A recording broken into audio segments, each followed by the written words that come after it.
the only witness to the murder of Patrolman Tippit, who is able to identify Lee Harvey Oswald as the person who fired the shots, the only one who actually saw the shots fired and could say, I saw Lee Harvey Oswald fire the shots, is a woman by the name of Helen Louise Markham. Mrs. Markham passed out on the scene. Shortly thereafter, after the shots were fired, she was taken to the Parkland Memorial Hospital in a state of hysterics and treated there. Thereafter, she was taken to the Dallas police station to view the lineup. We're told that Oswald was number 2 in the lineup. If you read the commission report, it seems that Oswald was the second man in the lineup, not all day long, but quite regularly. He was the second man in a 4-man lineup. And Mrs. Markham picked him out. She said, he's number 2. He's number 2, we're told. And now Mrs. Markham is going to be questioned again. We find Mr. Ball doing the questioning. Volume 3, page 310. This is the witness now to the murder of Officer Tippit. Now, when you went to the room, you looked these people over. These 4 men? Yes, sir. Did you recognize anyone in the lineup? No, sir. You did not? Did you see anybody? I've asked you that question before. Did you recognize anybody from their face?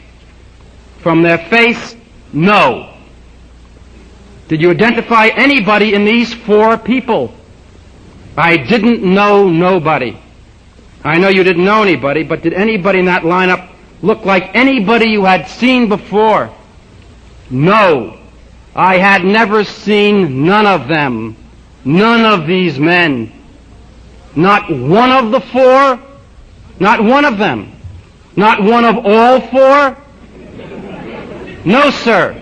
And now, ladies and gentlemen, the magic question. Was there a number 2 man there?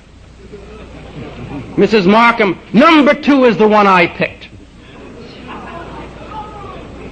And shortly thereafter, the Ball asked Mrs. Markham if she recognized him from his appearance, and she said, I looked at him. When I saw this man, I wasn't sure. But I had cold chills run all over me. A rather mystic identification, I would suggest. What's the Warren Commission's conclusion? The Warren Commission concludes that Mrs. Markham, in terms of the probative value of her testimony identifying Lee Harvey Oswald, is, quote, a reliable witness. I called Mrs. Markham. I called her because I read in the newspapers which Mr. Ball disparages on television. He said, I went before the commission and brought him a lot of old newspapers, that's all. Said it's the Beverly Hills Bar Association. Yeah, the newspaper is a little bit more accurate about this case in many respects than the commission, because they were talking to the people before the story was in. And Mrs. Markham said to the Dallas police in the presence of Hugh Ainsworth, the Dallas Morning News reporter, and carried in a number of newspapers, the man she saw kill Tippit was short, he was stocky, he had bushy hair. Oh, the commission tries to give the impression that I made up that description somehow. But Mrs. Markham, of course, is not the only person who said that. We have an officer by the name of Sergeant Hill who testified before the commission. He was questioned by Mr. Bellin.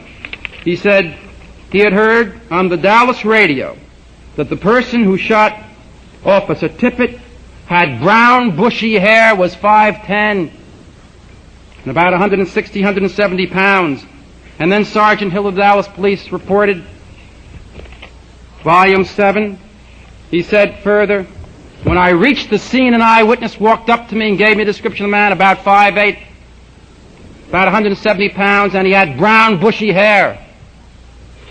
The commission likes to believe that I invented the idea of the bushy hair. This is long before I ever dreamed that I would have anything whatsoever to do with this matter. And so I called Mrs. Markham. I called her, and I talked with her. And I said, I'd like to talk with you. She said, oh, I can't talk with you. I've been ordered. I've been ordered by the FBI and by the Secret Service and by the Dallas Police. I'm not allowed to talk with anyone. Well, we discussed the matter at great length. I told her that probably even down there in Dallas she heard the expression, this is a free country. That means that the police cannot tell anyone not to talk. Anyone who wants to speak can speak, and finally she did speak with me. And I asked her. Mr. Ball made much of the fact that I asked her leading questions. Of course I asked her leading questions. That is the function of defense counsel. You're supposed to ask leading questions. It is not the function of counsel questioning his own witness, however. Like, was there a number 2 man in there? And I did ask her leading questions. I said, was he short? And she said, he was short. He was short. I said, was he stocky? Was he a little on the heavy side? Not too heavy, but a little on the heavy side. Was his hair bushy? Just a little bit bushy, she said. A little bit bushy. So she confirmed, in essence, a portion, certainly, of her original statement to the press. You know Oswald's description? Medium height or a little taller, almost painfully thin, with thin light-colored hair which was receding. Not exactly the same description Mrs. Markham gave to the police, to the reporters, or even to me many weeks thereafter. Well, I went before the commission and told them what she had told me. And, of course, the commission called Mrs. Markham back, and she denied page after page after page that she had ever talked with me. She was questioned by Allen Dulles, a member of the distinguished panel, Warren Commission. She was questioned by Gerald Ford, congressman of Michigan, who has written an account in Life magazine totally at a variance from the Warren Commission report. He's a member, a distinguished member of the panel of the Warren Commission, and questioned and questioned and questioned, and she said she never talked with me, never talked to anyone over the phone, never gave that description, etc. The commission called me back, and the Chief Justice, a very moderate man for whom I have the greatest of respect, came to the conclusion which he released publicly, that I have every reason to doubt the truthfulness of your statement, Mr. Lane. When was the last time a Chief Justice of the United States accused an attorney who testified before him of committing perjury?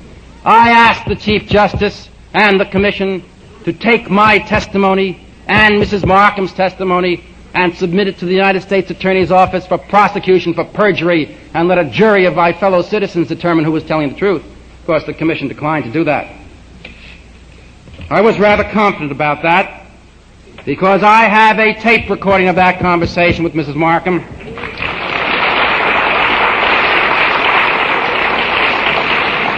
Do you think the Commission ever directed... I told the Commission I had the recording. Do you think the Commission ever directed me to give them the recording? It's a very serious question, since I did not have permission from Mrs. Markham to make the recording. Mr. Rankin asked me that. He said, did you have permission from Mrs. Markham to make the recording? Sounds like someone really dying to get his hands on the recording, doesn't it? I said, no, I did not have permission. If the Commission directed me to give them the recording, then, if they had directed me, and I wrote to Mr. Rankin, counsel for the Commission, I wrote to the Chief Justice, and I said, will you direct me to give you the recording? Then, if I was so directed, the crime is to make it without permission and to release it, to divulge it without permission. If there's a crime at all, there's a close question as to whether or not it is a crime. But to make it is not a crime, to divulge it is not a crime. The combination, the Commission ordered me to give it to him, directed me, and I gave it to him. There would have been no crime. The Commission, of course, never directed me to give them the recording. Chief Justice merely said he didn't believe I had it. I went back to my office and I pondered this problem. I don't want to be prosecuted. I don't want to go to jail. But I thought that there were issues here which transcend the personal consideration of any single human being. And I voluntarily mailed that tape recording to the Chief Justice and to counsel for the Commission with a letter saying to the Chief Justice, solely this, not asking for an apology, of course not, saying, Mr. Chief Justice, you now have the recording. I ask that you merely send me a letter saying that you no longer have any reason to doubt the truthfulness of my testimony. That was on July 7th. I have not yet received an answer from the Chief Justice. Well, they called Mrs. Markham back before the Commission, this reliable witness, and they asked her the questions, 15 questions, I believe, all over again. Did you ever talk to him, etc., etc.? No, never did. Then they said, Mr. Liebler, who was questioning Mrs. Markham, page 500, volume 7, Mr. Liebler, said, I have to tell you the truth. Frankly, he said, we have a tape recording that purports to be a conversation between yourself and Mr. Lane. Unfortunately, he was unable to play the recording for her at that time in the morning because he did not have a tape recorder. I think I am really responsible for that. I just sent them the tape. I did not send them a tape recorder.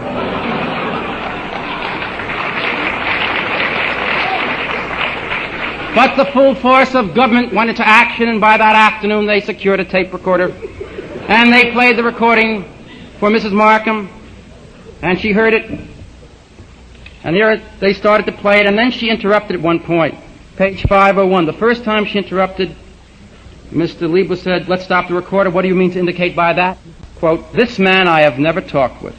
This lady was never on the telephone."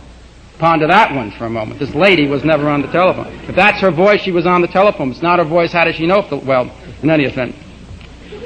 This man that called me like I told you, he told me he was from the City Hall, the police department of the City Hall. Well, now, do you remember having this conversation with somebody? Yes, I do, but he told me he was from the police department of City Hall. The tape starts, "Mrs. Markham, my name is Mr. Lane."